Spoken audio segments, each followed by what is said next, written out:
যখন আমরা এককভাবে বিভিন্ন ব্যানার নিয়ে রাজপথে ওই খুনির বিরুদ্ধে নেমেছি, আমরা কিন্তু সফল হইনি। কিন্তু এই 16 বছরে জুলুম অত্যাচারের পরে সকল রাজনৈতিক মতাদর্শ, দল, মত, ধর্ম, বর্ণ, বয়স ভুলে গিয়ে যখন আমরা ঐক্যবদ্ধভাবে রাজপথে নেমেছি, খুনি হাসিনা দেশ ছেড়ে পালিয়েছে।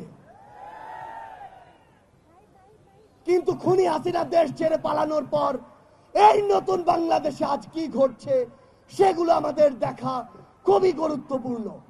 এই নতুন বাংলাদেশে আজকে জেলায় জেলায়, থানায় থানায় বিভিন্ন ভাবে আমার যারা শহীদ ভাই, শহীদ পরিবার, আহত যোদ্ধা, তাদেরকে নিয়ে মামলাগুলো নিয়ে পলিটিক্যাল নেগোসিয়েশন হচ্ছে। আজকে টাকার বিনিময়ে মামলা লেখা হচ্ছে, টাকার বিনিময়ে মামলা উইথড্র হচ্ছে। আমরা ওই পুলিশ সদস্যদের, বাংলাদেশ পুলিশকে একটি কথা স্পষ্ট করে জানাতে চাই, ওই খুনি হাসিনা বিগত 16 বছরে আপনাদের এই প্রতিষ্ঠানটিকে টিস্যুর মতো ব্যবহার করেছিল। যখন প্রয়োজন হয়েছে, যেভাবে প্রয়োজন হয়েছে, আপনাদেরকে ইউজ করেছে। আর দিন শেষে যা আত্মসম্মান গিয়েছে, যা মর্যাদা গিয়েছে, আপনাদের গিয়েছে, আপনাদের পোশাকের গিয়েছে। বাংলাদেশ সেনাবাহিনী সহ বাংলাদেশের যে কোনো প্রতিষ্ঠান যারা জনগণের দাবির সাথে থাকবে, জনগণের সাথে থাকবে, দেশের সাথে থাকবে, তাদের সাথেই শুধু জনগণ থাকবে। বাকিদের অবস্থা হবে ওই খুনি হাসিনার মতো।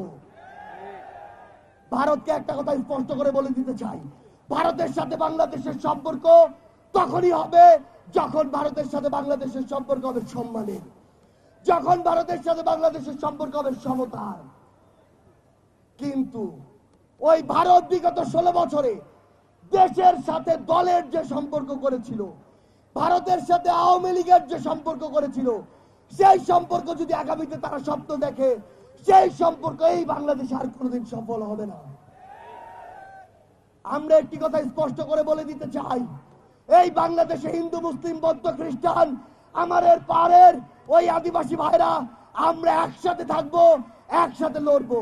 কিন্তু কোন ধর্মের নাম করে, কোন জাতির নাম করে কেউ যদি আমাদের মধ্যে বিন্দু মাত্র কোন উগ্রবাদী চিন্তাধারা, উগ্রবাদী চক্রান্ত করার চেষ্টা করে, সকল ধর্মের যোদ্ধারা আমরা একসাথে তাদেরকে প্রতিহত করব।